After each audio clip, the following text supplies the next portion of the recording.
ஈரானுக்கு எதிராக Europe union EUவினுடைய எல்லா உறுப்பு நாடுகளும் ஈரானை காலி செய்வது சரிதான் என்ற மனநிலையில் இருந்தார்கள். இந்த அலையின் போக்கில் 17வது நாட்களில் எல்லா விதத்திலும் ஈரானுடைய கைகள் ஓங்கியிருக்கிறது. அதை பார்த்துவிட்டு இப்பொழுது இந்த போரில் தாங்கள் யாரும் வரப்போவது இல்லை என யூரோப் எல்லா நாடுகளுமே சொல்லிவிட்டது. ஹெர்முஸ் வளைகுடாவில் அவர்கள் ரொம்ப ராஜதந்திர யுக்தியை ஈரான் தற்போது செயல்பட்டு வருகிறது.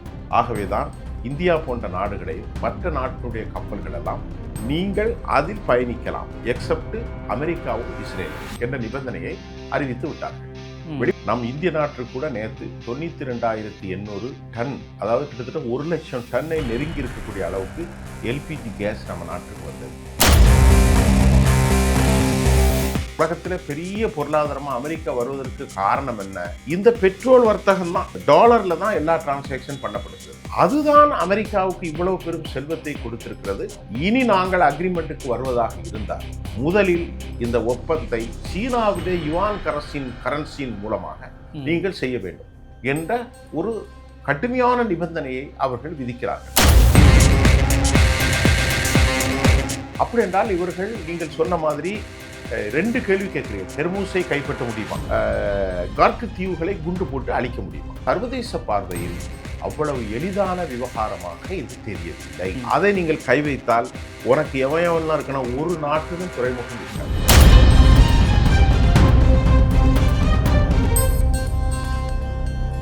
ரிஃப்ளெக்ட் வாய்ஸ் நேயர்களுக்கு வணக்கம். இன்றைய சிறப்பு நேர்காணலில் நாம் சந்திக்கின்ற சிறப்பு விருந்தினர் அரசியல் சமூக திறனாய்வாளர், மூத்த பத்திரிகையாளர் சுஃபியான் அவர்களை வரவேற்று நிகழ்ச்சிக்குள் செல்வோம். வணக்கம். வாங்க நாசர். ஈரான் அமெரிக்கா இஸ்ரேல் போர் மிக உச்சக்கட்டத்தை நோக்கி இந்த போர் திரட்ட 17வது நாளை நோக்கி வந்துருச்சு. 17வது நாள் முடிஞ்சு 18வது நாள் இந்த நிலையில தான் இருக்கு. 3வது வாரத்தை நோக்கி போகுது. 3வது நோக்கி போகுது. இந்த போருங்கிறது இப்போ எந்த நிலைமையில இருக்குது? ஒரு பக்கம் நெதன்யாகு இறந்து விட்டதாக ஒரு செய்தி, அதை மறுத்து அவர் ஒரு காணொலிகளை வெளியிடுறாரு. நாங்கள் அவரை கொலை செய்யாமல் விடமாட்டோம்னு சொல்கிறாங்க. அமெரிக்கா இதுவரை இல்லாத ஒரு பெரிய தாக்குதலை 3வது வாரத்தில் நாங்கள் தொடங்குவோம் அப்படின்னு சொல்லி அவங்க சொல்கிறாங்க. என்ன நடக்குது சார்? ஆக்சுவலி போர்க்களம் என்பதே பல பொய்களையும் உண்மைகளையும் கலந்து வர்றதான். இப்போ முதற்கண் இப்போது பார்க்கிறது, அமெரிக்கா உலகத்திலிருந்து தனித்துவிடப்பட்டிருக்கிறது. முதல்ல நம்ம அதை சொல்லுவோம். எப்படி அமெரிக்கா தனித்துவிடப்பட்டிருக்கு அப்படின்னு கேட்டிங்கன்னா, அமெரிக்கா ஹெர்முஸ் வளைகுடாவை காப்பாற்றுறதுக்கு எல்லாரும் வாங்க, உலகத்துக்கே பெரிய சிக்கலை உருவாக்கிடுவாங்க அப்படின்னு சொல்லி ஈரானுடைய கைவசம் இருக்கக்கூடிய ஷாலோ வாட்டர் மொத்தம் 41 கிலோமீட்டரில் குறைவான உயரங்களும், அதாவது குறைவான ஆழமும் அதிக ஆழமும் கொண்ட அந்த ஷாலோ வாட்டரை தாண்டிய ஹெர்முஸ் வளைகுடா, இந்த குறுகலான பாதையை கைப்பற்ற வேண்டும் என்று அமெரிக்கா தன்னுடைய தோழமைகளுக்கு ஒரு பெரிய உலகளவில் ஒரு பெரிய வேண்டுகோளை வைத்தார்கள். அந்த வேண்டுகோளில் சீனாவும் தப்பவில்லை.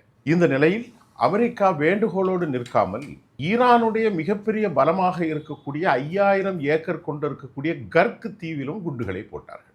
இது மத்திய தரைக்கடல், அதாவது பெர்ஷியன் இதை ஒட்டி ஒரு பக்கம் ஏமன், மற்றொரு பக்கம் குறிப்பாக நீங்கள் சொல்ல வேண்டுமென்றால் அதாவது இந்த பகுதியில் மற்றொரு நாடுகளை இது பண்ணி கொண்டிருக்கக்கூடிய மிக முக்கியமான தளம் தான் அந்த கர்க். ஆனால் அதில் குண்டை போட்டதுனால ஈரானுடைய எலும்பு முறிக்கப்பட்டு விட்டது அப்படின்ட்டு சொன்னாங்க. ஆனால் உண்மையான தகவல் அமெரிக்கா சொன்னது, நாங்கள் எண்ணெய் இதை எதையும் பண்ணலை, இராணுவ நிலைகளை தான் கர்க்கில் க்ளோஸ் பண்ணியிருக்கேன்னு சொன்னாங்க. ஆனால் உண்மையிலேயே அப்படி தான், எண்ணெய்களை அவர்கள் இதுவரைக்கும் கை வைக்கல, இராணுவ நிலைகளை தான் கை வச்சிருக்கிறாங்க. இன்றைக்கு காலையில் கூட செய்மதி படத்தில் ஆயில் ரீஃபில்லிங் ஆகிட்டு கொடுக்கக்கூடிய காட்சி நடக்கிறது. ஒன்று இதில் கிட்டத்தட்ட 79 விழுக்காடான ஈரானுடைய மூளை, அதாவது என்ன சொல்றது, அடிமூலமே அவருடைய பொருளாதாரமே இந்த கர்க்கில் தான் இருக்கு. ஒரு பக்கம் கத்தர் இருக்கு, இன்னொரு பக்கம் இருக்கு. இப்போ 2வது ஹெர்முஸ் வளைகுடாவை பற்றி நம்ம சொல்லும்போது உலகத்துக்கு எல்லாத்துக்கும் வேண்டுகோள் வைத்தார்கள்னு சொல்லி தான் ஆரம்பித்தேன். அப்போ அவங்களுக்குடைய பார்ட்னர் யாரு? நேட்டோ படைகள். இப்போ என்னன்னா, இந்த விஷயத்தில் கேளுங்க, அமெரிக்கா ஏன் உலகத்திலிருந்து தள்ளி தனித்து நிற்கிறார்கள் என்றால், அமெரிக்காவுக்கு ஒரே பார்ட்னர் இன்றும் என்றும் இருக்கக்கூடிய யூதர்களை தவிர வேறு யாரும் இல்லை. ஏன்னு கேட்டால், இந்த போரில் ஆரம்பத்திலே உங்களுக்கு நல்லா தெரியும், ஸ்பெயின், ஸ்லோவேனியா நாங்கள் எந்த விதத்திலும் அமெரிக்காவுக்கு ஒப்புதல் அளிக்க மாட்டோம், எங்கள் நாட்டிலேருந்து தாக்குதலுக்கு மறுத்து விட்டு ஸ்பெயின் வெளியேறிட்டு அமெரிக்காவோட பெரும் சிறை. அதுக்கப்புறம் அமெரிக்கா ஸ்பெயினுக்கு எதிராக பெரும் தடைகளை போட்டார்கள். அது என்ன தடை? தடைகள் என்று சொல்வதை விட ரெசிப்ரோக்கல் டேரிஃப் என்று வரி விகிதத்தை உயர்த்தினார்கள். ஜெர்மன் அறிவித்து விட்டது, நாங்கள் இந்த போரில் எப்போதும் கிடையாது. ஜெர்மன் அறிவித்து விட்டது, எங்களுக்கும் இந்த போருக்கும் சம்பந்தமே இல்லை. நல்லா கவனிச்சிட்டாங்க. முதல்ல ஸ்பெயின், ரெண்டாவது ஜெர்மன், மூன்றாவது மெலோனி, யாரு? இத்தாலி. அவர்கள் அறிவித்து விட்டார்கள், இந்த போருக்கும் எங்களுக்கும் எந்த சம்பந்தமும் இல்லை. நாலாவது பிரான்ஸ், வந்த கப்பல் திரும்பி போய்விட்டது, அவர்களும் இந்த போரிலிருந்து எங்களுக்கு சம்பந்தம் இல்லை. ஜப்பானும் இதுவரை எந்த பதிலும் சொல்லவில்லை. அதே போன்று இங்கிலாந்தும் அநேகமாக பதில் சொல்லாமலே மழுப்பி போய்விட்டார்கள். அப்படி என்றால் இந்த போரில் தனித்து நிற்பது யார்? அமெரிக்காவும் யூதர்களும் மட்டும்தான் தனித்து நிற்கிறார்கள். மற்றொரு கதை, பிரான்ஸோ இங்கிலாண்டோ ஜெர்மனோ அவர்கள் சுயாதீனமாக ஆயுதங்களை கொண்டவர்கள். ஆனால் அமெரிக்காவோடு இருக்கக்கூடிய யூதர்களும் மற்ற அரபு நாடுகளும் அமெரிக்கா கொடுத்தால் மட்டும்தான் இந்த போரை நடத்த முடியும். அதாவது அமெரிக்காவுடைய ஆர்ம்ஸ் அண்ட் ஆமினேஷனோ, அமெரிக்காவுடைய தளவாடங்களோ, அமெரிக்காவுடைய ரெடார் சிஸ்டங்களோ, அமெரிக்காவுடைய டிஃபென்ஸ் காரிடார்களோ, எலக்ட்ரானிக்ஸ் வார்ஃபர், இது எல்லாம் அமெரிக்கா கொடுத்தால் மட்டும்தான். அது மட்டும் இல்லாமல் ஃபண்ட் அலாட் பண்ணாலும் அமெரிக்கா கொடுக்காத பட்சத்தில் அவர்களுடைய சேவகர்களான ப்ராக்சிகளான சவுதியோ, இஸ்ரேலோ, கத்தரோ, யுனைடெட் அரபு எமிரேட்ஸ், குவைத், எந்த பஹ்ரைனோ, ஓமன் எதுவுமே செயல்பட முடியாது. அப்படி என்றால் அமெரிக்கா தனித்து நிற்கிறது. இந்த நாடுகள் எல்லாமே அமெரிக்கா கூட தான் இருக்காங்க. அமெரிக்கா கொடுத்ததை அமெரிக்கா கொடுத்தால் பயன்படுத்துவார்கள். நான் சொல்லக்கூடிய பிரான்ஸ் அப்படி இல்லை, நான் சொல்லக்கூடிய ஜெர்மன் அப்படி இல்லை, இங்கிலாந்து அப்படி கிடையாது, கனடா, ஆஸ்திரேலியா தனி நாடுகள். இப்போ அவர்கள் அனைவரும் இந்த போருக்கு நாங்கள் வரமாட்டோம் என்று சொல்லிவிட்டார்கள். இப்பொழுது ஏன் அவர்கள் மறுத்து விட்டார்கள் என்றால், இந்த போரில் ஒவ்வொரு நாடும், குறிப்பாக நமது நாடு கூட இன்றைக்கு சமாதானத்தின் தூதராக இந்தியா மாறி போய்விட்டது. காரணம், இந்தியாவை நம்முடைய 2 கப்பல்களையும் அவர்கள் அனுமதித்து விட்டார்கள், இந்திய கப்பல்கள். ஏனென்று சொன்னால் போரின் போக்கை எல்லா நாடுகளும் அவதானிக்கின்றார்கள். இந்த போரினுடைய போக்கு என்ன, இந்த போரினுடைய தன்மைகள் என்ன, இந்த போர் எப்படி முடிய போகிறது என்பதை சர்வதேச நாடுகள் மிக உன்னிப்பாக ஆழமாக அவதானித்து கொண்டிருக்கிறதன் விளைவாக இந்த போரில் அமெரிக்கா நன்மை அடையப் போவதில்லை. மாறாக அமெரிக்காவினுடைய செயல்பாடுகள் எந்த விதத்திலும் வெற்றிகரமாக அமையவில்லை என்பதை அமெரிக்காவினுடைய உள்ளார்ந்த ஏஜென்சிகளோ, அமெரிக்காவினுடைய நிறுவன தலைவர்களோ, பியூரோக்ராட்ஸோ கன்ஃபஸ்ட் அவர்கள் ஒப்புக்கொள்கிறார்கள். சரி சார், இப்போ பேச்சுவார்த்தைகளுக்கு ஈரான் வந்திருக்க மாதிரியான ஒரு செய்திகள் வருது. அதில் அவங்க வச்ச நிபந்தனைகளை ட்ரம்ப் ஏற்றுக்கொள்ளவில்லை அப்படின்ற மாதிரி சொல்கிறாங்க. இப்போ அந்த போர் முடிவுக்கு சமாதான பேச்சுவார்த்தை எந்த அளவில் இருக்குது? சமாதான பேச்சுகளுக்கு கண்ணுக்கு எட்டிய வரைக்கும் தெரியவில்லை. சமாதான பேச்சு யார் எடுப்பது? சமாதான பேச்சு கண்ணுக்கு எட்டிய வரையும் தெரியவில்லை. சமாதானத்தை ஈடுபட்டு கொண்டிருந்த அது எந்த நாடு? மத்திய திரைக்கடல், அந்த எல்லா நாடுகளுமே, சவுதி அரேபியா எடுத்துக்கொண்டாலும் சரி, கத்தரை எடுத்துக்கொண்டாலும் சரி, துருக்கி எடுத்துக்கொண்டாலும் சரி, ஓமன், பஹ்ரைன், யுனைடெட் அரபு எமிரேட்ஸ், எல்லா நாடுகளுமே சிறை சேதம் செய்வதை போன்று தொடர்ந்து அழித்தொழிக்கப்பட்டு கொண்டிருக்கிறார்கள்.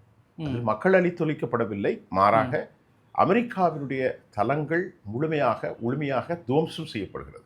அப்போ மத்திய கிழக்கிலிருந்து, உதாரணத்துக்கு அப்துல் ரஹ்மான் அல்தானி, அவர் கத்தரிலிருந்து சமாதானம் பேசுவார்.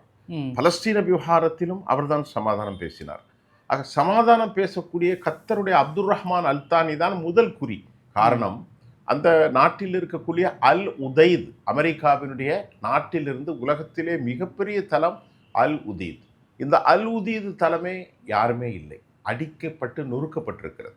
ஆகவே சமாதானத்தை பேசுவதற்கு அமெரிக்காவுக்கு சார்புடைய ஆட்கள் யாரும் இங்கே இல்லை.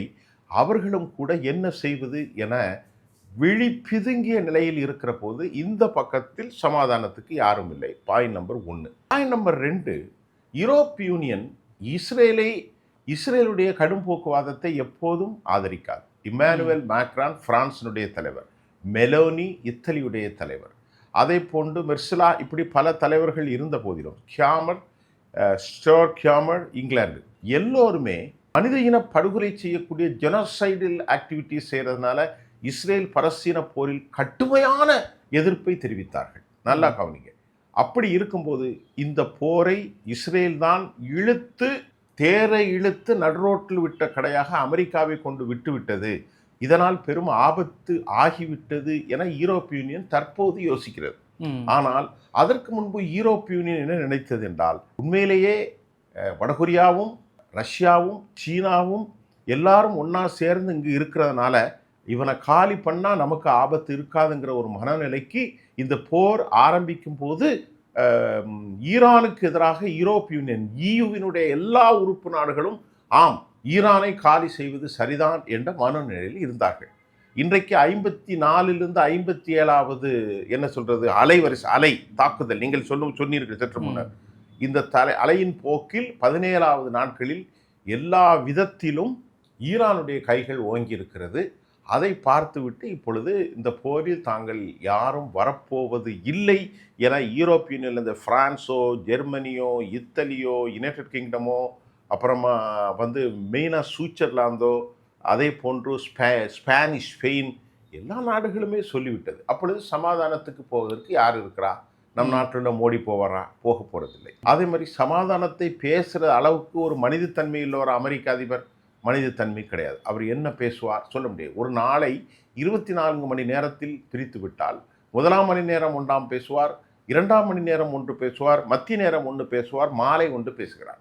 அப்படி என்றால் அவரை சமாதானத்துக்கு கொண்டு வருவது, இங்கிருந்து ஈரானில் யாரை எந்த நிலையில் பேசுவது என்பது கண்ணுக்கு எற்றிய தொலைவு வரைக்கும் சமாதானம் தெரியவில்லை. அதுதான் இங்கு இருக்கக்கூடிய ஒட்டுமொத்த மனித சமூகத்திற்கும் பெரும் மனக்குறையாகவும் மன பிரச்சனையாகவும் சிக்கலாகவும் இருக்கிறது. ஆனால் தொடர்ந்து நாம் இப்ப பேசுவது ஆயுதங்களை பற்றி அல்ல. ஆயுதங்களை பேசி பேசி பேசி நாம் பேசி கொண்டிருக்கிறோம். ஆனால் ஆயுதங்களையும் பேசுவோம். ஆயுதங்களை தாண்டி மத்திய தரைக்கடலில் தற்போது நடக்கக்கூடிய விலை கண்ணுக்கு எட்டிய தூரம் சமாதானமும் தெரியவில்லை, சமாதானத்திற்கான ஆளும் தெரியவில்லை. இங்கே நான் ஒரு செய்தியை சொல்ல வேண்டியிருக்கிறது. ஹெர்முஸ் வளைகுடாவில் அவர்கள் ரொம்ப ராஜதந்திர யுக்தியை ஈரான் தற்போது செயல்பட்டு வருகிறது. உங்களுக்கு உதாரணத்தை சொல்ல வேண்டுமென்றால், உலகத்தை பகைத்து கொள்ள அவர்கள் தயாராக இல்லை. ஆகவேதான் இந்தியா போன்ற நாடுகளையும் மற்ற நாட்டினுடைய கப்பல்கள் எல்லாம் நீங்கள் அதில் பயணிக்கலாம் எக்ஸப்ட் அமெரிக்காவும் இஸ்ரேலும் என்ற நிபந்தனையை அறிவித்து விட்டார்கள். வெளிவிவகாரத்துறை அமைச்சர் Abbas Araghchi made clear statement. அவர் என்ன சொல்கிறார் என்றால், நாங்கள் ஒன்றும் கதவடைப்பு செய்யவில்லை, தொடர்ந்துதான் இருக்கிறது ஹெர்முஸ், நீங்கள் எல்லோரும் அங்கேயே செல்லுங்கள், ஒன்றும் பிரச்சனை இல்லை என்று அவர் சொல்லிவிட்டதன் விளைவாக நம் இந்திய நாட்டிற்கு கூட நேற்று 92,800 டன், அதாவது கிட்டத்தட்ட 1,00,000 டன்னை நெருங்கி இருக்கக்கூடிய அளவுக்கு எல்பிஜி கேஸ் நம்ம நாட்டுக்கு வந்தது. அதாவது அதில் என்ன சிஎன்ஜி கேஸ் இருக்கலாம், எல்பிஜி கேஸ் இருக்கலாம், எரிவாயு இந்தியாவுக்கு வருகிறது. நல்லா புரிந்து கொள்ளுங்கள். இப்பொழுது மற்ற நாடுகளுக்கு அதில் பாதிப்பு யாருக்கு என்று சொன்னால் அமெரிக்காவுக்கு பெரும் பாதிப்பு. எப்படி என்று சொல்கிறதால், அமெரிக்க அதிபர் ஒரு 4 நாளுக்கு முன்பு சொல்லியிருந்தார், பெட்ரோல் விலை உயர்வது அமெரிக்காவுடைய டாலருக்கு பெரும் மதிப்பு என்று. பைத்தியக்காரத்தனமாக பேசுகிறாய், இப்படியெல்லாம் நீங்கள் பேசக்கூடாது என்று அமெரிக்காவிலிருந்தே கடும் எதிர்ப்பு உருவாகிவிட்டது. இப்போது அமெரிக்காவினுடைய சந்தைகளை பெரும் பாதிக்கக்கூடிய அமெரிக்கா மூராவதாயம். அமெரிக்கா இந்த அளவுக்கு செல்வமா வந்திருக்கிறதுக்கு காரணம் என்ன? இந்த பெட்ரோலியம் ப்ராடக்ட் தான். அமெரிக்கா உலகத்தில் எவ்வளோ பிஸ்னஸ் அவங்களுக்கு 32 ட்ரில்லியன், அதாவது 34 ட்ரில்லியன் அல்லது 35 ட்ரில்லியன் வைத்துக்கொள்வோம். இந்த 34 ட்ரில்லியன் உலகத்தில் பெரிய பொருளாதாரமா அமெரிக்கா வருவதற்கு காரணம் என்ன? இந்த பெட்ரோல் வர்த்தகம் தான், இந்த குரூட் வர்த்தகம் தான். இந்த வர்த்தகத்தில் முழுமையாக டிரான்சாக்ஷன் எதில் செய்யப்படுகிறது? டாலர்ல தான் எல்லா டிரான்சாக்ஷன் பண்ணப்படுகிறது. அதுதான் அமெரிக்காவுக்கு இவ்வளவு பெரும் செல்வத்தை கொடுத்திருக்கிறது. அந்த செல்வத்தை கொடுத்தவர்கள் மத்திய கிழக்கு இருக்கக்கூடிய சவுதி அரேபியா, யுனைடெட் அரபு எமிரேட்ஸ், குவைத், கத்தர் போன்ற இவர்களுடைய அடிவருடிகள். இப்போது என்ன சொல்கிறார்கள்? பர்ஷியன்ஸ் என்று அழைக்கப்படுகிற ஈரானியர்கள், இனி நாங்கள் அக்ரிமெண்ட்டுக்கு வருவதாக இருந்தால் முதலில் இந்த ஒப்பந்தத்தை சீனாவுடைய யுவான் கரன்சியின் மூலமாக நீங்கள் செய்ய வேண்டும் என்ற ஒரு கடுமையான நிபந்தனையை அவர்கள் விதிக்கிறார்கள். அப்படி என்றால் நீங்கள் இப்பொழுது தெரிந்து பாருங்கள், யுவான் கரன்சிக்கு முக்கியத்துவம் கொடுக்கிறதன் மூலம் சீனா இவர்களோடு நெருங்கி இருக்கிறது, சீனாவுக்கும் இவர்களுக்கும் மிகப்பெரிய உறவு இருக்கிறது என்பதை அவர்கள் சொல்லாமல் சொல்லிவிட்டார்கள். Point number 1. பாயிண்ட் நம்பர் 2, ஒரு பைசா கூட செலவு இல்லாமல் நேற்று லண்டனிலிருந்து ஒரு காணொலி வருகிறது. அந்த காணொலியுடைய தமிழாக்கம் என்ன? ஒரு பைசா கூட செய்யாமல் இதில் அதிக லாபத்தை சம்பாதித்தது யார் என்று சொன்னால், இதில் சோவியத், அதாவது ரஷ்யா, புட்டின். எப்படி என்று சொன்னால், புட்டினுக்கு இப்பொழுது கொள்ளை மலை வியாபாரம். 6 மில்லியன் விற்கக்கூடிய பெட்ரோல் இப்பொழுது 100 மில்லியனாக ஆயிருக்கிறது. அந்த அளவிற்கு உலகம் முழுவதும் புட்டின் மட்டுமே என்ன செய்கிறார்? பெட்ரோலை, அதாவது குரூட் ஆயிலை அவர் சப்ளை செய்கிறார். 6.4 மில்லியனாக இருந்த புட்டின் தற்போது 100 மில்லியன் அளவிற்கு அள்ளி அள்ளி கொடுக்கக்கூடிய அளவிற்கு. அது மட்டுமல்ல சார், $50 கொடுத்து கொண்டிருந்த ரஷ்ய பீப்பாய் இன்றைக்கு $100 கொடுத்திருக்கிறார்கள். அப்படி என்றால் அவர்களுக்கு அமெரிக்காவுடைய பாலிசியை பாருங்க, எதுவுமே உருப்படவே செய்யாது. ஏன்னு கேட்டால் ஆரம்ப காலகட்டத்தில் அமெரிக்கா நீங்கள் பணம் கொடுக்கிறனால இந்தியா போன்ற நாடுகளுக்கு எக்ஸ்ட்ரா 25+25 போட்டார்கள். இப்பொழுது எல்லாமே திறந்து விட்டு விட்டார் அமெரிக்கா. திறந்து விட்டதன் காரணம் என்னவென்றால், ரஷ்யா இப்பொழுது கொடுக்கலன்னா உலகத்தில் பெரிய பிரச்சனைகள் உருவாகிவிடும். உலகமே ஸ்தம்பித்து போய்விடும். அந்த நிலையை மாற்றுவதற்கு அவர்கள் சாட்சிக்காரன் காலில் விழுவதை விட சண்டைக்காரன் காலில் விழுவது மேல். ஏன்னா நமக்கு வருமானம் வரக்கூடிய இந்த ஹெர்மூஸை முழுமையாக அடித்து விட்ட. ஹெர்மூஸ் பிளாக், அதாவது உள்ளே போக முடியாது. அப்படி இருக்கிற போது இதன் மூலமாகவது நாம் ஓரளவுக்கு தப்ப முடியும் என்ற ஒரு யுக்தியை தெரிந்தோ தெரியாமலோ இயற்கையாகவோ அவர்கள் செய்ததின் விளைவு இன்றைக்கு ரஷ்யாவுக்கு பைசா செலவில்லாமல் ஞான புத்தியோடு கல்லாவே கட்டி கொண்டிருக்கிறது. சரி, இப்போ குறிப்பாக நான் அதில் கேட்க வருது, இப்போது ட்ரம்ப் நாங்கள் 3வது வாரத்துலேருந்து ஒரு இதை விட பெரிய தாக்குதலை தொடங்கும் அப்படின்னு சொல்கிறாரு. அது சொல்வது மூலிமா அந்த ஈரானுடைய மிக முக்கியமாக நீங்களே சொல்லக்கூடிய முக்கியமான வர்த்தகம் பொருளாதாரம்னா அந்த கார்க்கு தான் சொன்னீங்க. அந்த ஆயிலை நோக்கி தாக்குதல் இருக்குமா? அதான் சொல்ல வராங்களா? இப்பொழுது அந்த ஆயிலை நோக்கி தாக்குதல் அவர்கள் நடத்துவார்களா என்று சொல்வதை விட ஒரு விஷயத்தை நான் உங்களுக்கு சொல்கிறேன். ட்ரம்பினுடைய பேச்சு பெரும்பாலும் வீண் பேச்சா இருக்கு. ஒரு உதாரணத்துக்கு சொல்கிறேன். சில நாட்களுக்கு முன்பு அவர் சொன்னார், என்ன சொன்னார்? நான் என்ன செய்ய போகிறேன், மத்திய தரைக்கடலில் இருக்கக்கூடிய எல்லா விதமான கப்பல்களுக்கும் பாதுகாப்பை அமெரிக்கா வழங்கும் என்று சொன்னார். எங்களுடைய படைகள் எல்லாம் அனுப்புறோன்னே சொன்னார். ஆமாம். ஆனால் எந்த நாட்டிற்கு, எந்த கப்பலுக்கு அமெரிக்காவினுடைய படைகள் இதுவரை சொல்லியே கிட்டத்தட்ட 15 நாள் ஆச்சு, 13 நாள் ஆச்சு. எந்த படைகளுக்கும் அவருடைய படைகளும் வரவில்லை. மாறாக அந்த படைகளினுடைய திட்டங்களும் நமக்கு விளங்கவில்லை.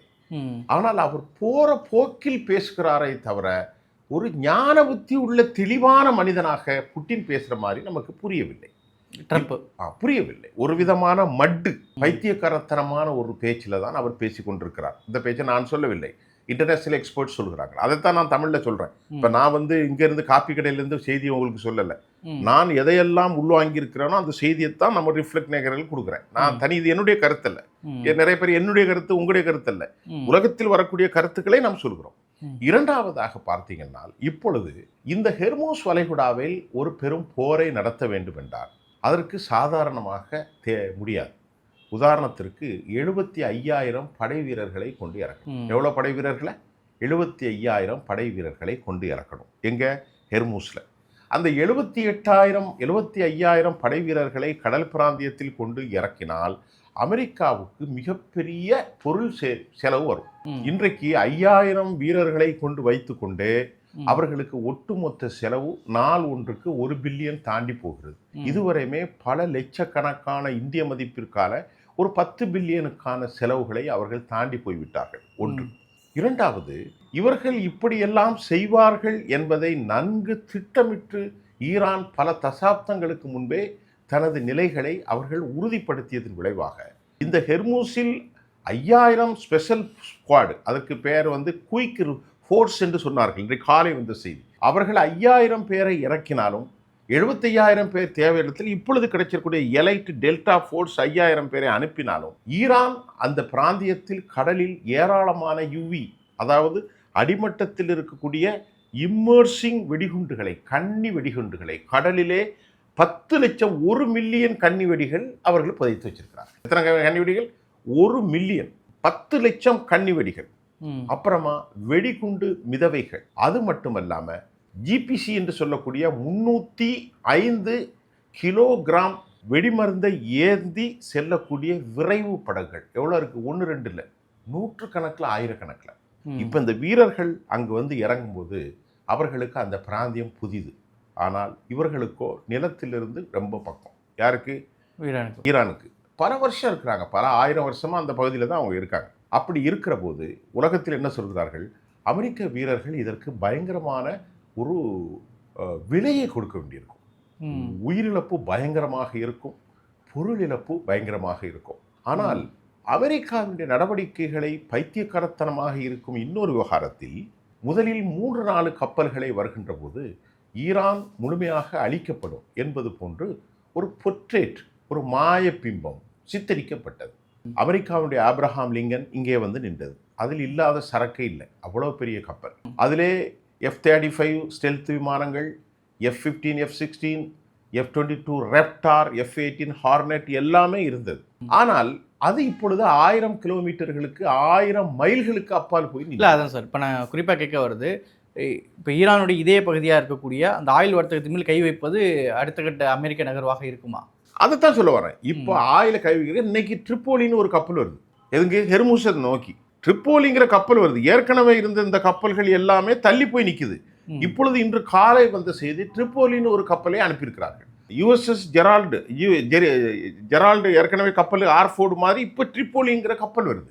அப்படி என்றால் இவர்கள் நீங்கள் சொன்ன மாதிரி 2 கேள்வி கேட்கிறீர்கள். ஹெர்முஸை கைப்பற்ற முடியுமா, மற்றொன்று கார்க்கு தீவுகளை குண்டு போட்டு அழிக்க முடியுமா? இந்த 2 கேள்வியும் சர்வதேச பார்வையில் அவ்வளவு எளிதான விவகாரமாக இது தெரியவில்லை.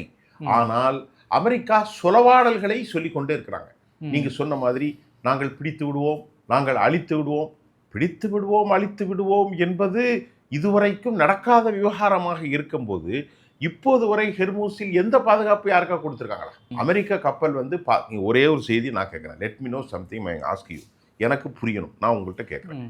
இவ்வளோ பெரிய பிரச்சனை வந்து உலகத்துக்கே இருக்கக்கூடிய ஹெர்முஸ் வந்து மூடிட்டான். இந்தியாவில் எந்த கப்பலுக்காவது ஒரு செய்தி வரும், அமெரிக்க பாதுகாப்போடு கப்பல்கள் ஹெர்முஸ் வளைகுடாவை கடந்தது, சொல்லுங்களேன். இல்லை. அப்படி இருக்கும்போது இவ என்ன பேசிட்டு இருக்காப்புல அமெரிக்கா? செய்ய வாய்ப்பு தான் செஞ்சிருப்பாங்க, சொல்லிட்டு இருக்க மாட்டாங்க. இந்தியா வந்து இந்தியாவினுடைய தூதர் மெஹமூத் வந்து சொல்லியிருக்காரு, நாங்கள் இந்திய கப்பல்களுக்கு அனுமதி விட்டுருக்கோம். ஆனால் அதில் இந்தியா கொடுத்த கூட எல்லோரும் மிகப்பெரிய ஆளுகள் நினச்சி இஸ்ரேலை போய் சலாம் போட்டாங்க. இப்பொழுது இஸ்ரேல் பூச்சாண்டி கட்டப்பட்டு ஒன்றும் இல்லை அப்படின்னு ஆன போகிற சொல்லியிருக்கு. சொன்ன 17 நாள் ஆச்சாப்பா. அவன் மூடி ஒரு 15-12 நாள் ஆச்சு ஹெர்முஸ். ஆனால் இன்னைக்குள்ள உன் கப்பல் வந்திருக்கணுமா இல்லையா? இல்லைன்னு சாப்பர்களை கொண்டு இறக்கியிருக்கணுமா இல்லையா? இல்லைன்னா செல்த் விமானங்கள், அந்த விமானங்களை கொண்டு வந்து வேறு ஏதாவது யூரோப்பியன் உள்ள கப்பல் போகலாம்ல, போயிட்டு அமெரிக்காவுடைய போர்க்கப்பல்கள் பாதுகாப்போடு, அமெரிக்காவுடைய எலைட் ஃபோர்ஸின் பாதுகாப்போடு, அமெரிக்காவுடைய அப்பாச்சி போன்ற சாப்பர்களின் பாதுகாப்போடு ஹெர்முஸில் வெற்றிகரமாக உலக கப்பல்கள் கடக்கிறது. அமெரிக்கா சாதனை நடந்துச்சா? நடந்துகிட்டு இருக்கா? நடக்குமா? நடக்காது. அப்போ என்ன சொல்றாருன்னா, ஏற்கனவே எப்படி மிரட்டி மிரட்டி மிரட்டி பண்ணுறாரோ அதே மாதிரி இப்போது அப்பாஸ் அராக்ச்சி என்ன சொல்றாரு, உனக்கு தைரியம் இருந்தால் ஹெர்முஸை நீ வந்து எடுத்துக்கோ. ஹெர்முஸ் திறந்தா இருக்கு, கேட்டு போட்டு பூட்டலை. கதவடைப்பு என்பது வான் பரப்பு கையாகனா அங்கே கேட்டை போட்டு மூட மாட்டாங்க. தோட்டமாக கேட்டை போட்டு மூடுறதுக்கு அது ஒரு வார்த்தை மட்டும். ஹெர்முஸ் கதவடைப்பு செய்து விடப்பட்டது, வான் பரப்பு இழுத்து சாதப்பட்டதுன்னா வான்பரப்பில் கேட்டை போடுவாங்க, அப்படி இல்லை. அப்படி என்றால் இவர்களுக்கு உண்மையிலேயே அப்படி ஒரு வார்த்தை இருந்தால் உள்ளே வந்துடலாம். இவர்களுக்கு உண்மையிலேயே அப்படி ஒரு வார்த்தை இருந்தால் ஹெர்முஸே வந்திருக்கலாம். இப்பொழுது எதுவும் செய்யாமல் அமெரிக்கா செய்வேன் செய்வேன் என்று கொண்டிருக்கிறார்கள். செய்வேன் செய்வேன் எப்போது செய்ய போகிறீர்கள், எப்படி செய்ய போகிறீர்கள் என்பதுதான் இப்பொழுது ஒரு கேள்வி. நீங்க கேட்ட கேள்விக்கு அதுதான் பதில். நாளை அதை நான் அடிப்பேன் என்று சொல்கிறார். எதை? கர்க்க அடிக்கவில்லை. கர்க்குள்ள அரசு, அதாவது இராணுவ தளங்களை நீங்கள் அடித்திருக்கிறீர்கள். கர்க்கை அடித்தால் என்னாகும்? இன்னும் உங்களுக்கு வேண்டியான பிராக்சியான மற்ற எல்லா நிலைகள் மட்டும் அடிப்பதில்லை.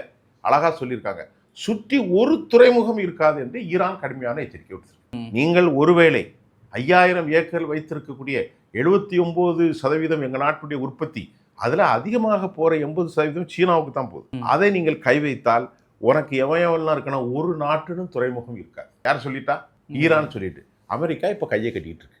சரிங்க சார், ரொம்ப விரிவான உரையாடல். இந்த போருடைய அப்டேட்டுகளை நம்ம தொடர்ந்து பேசிட்டு வரோம்.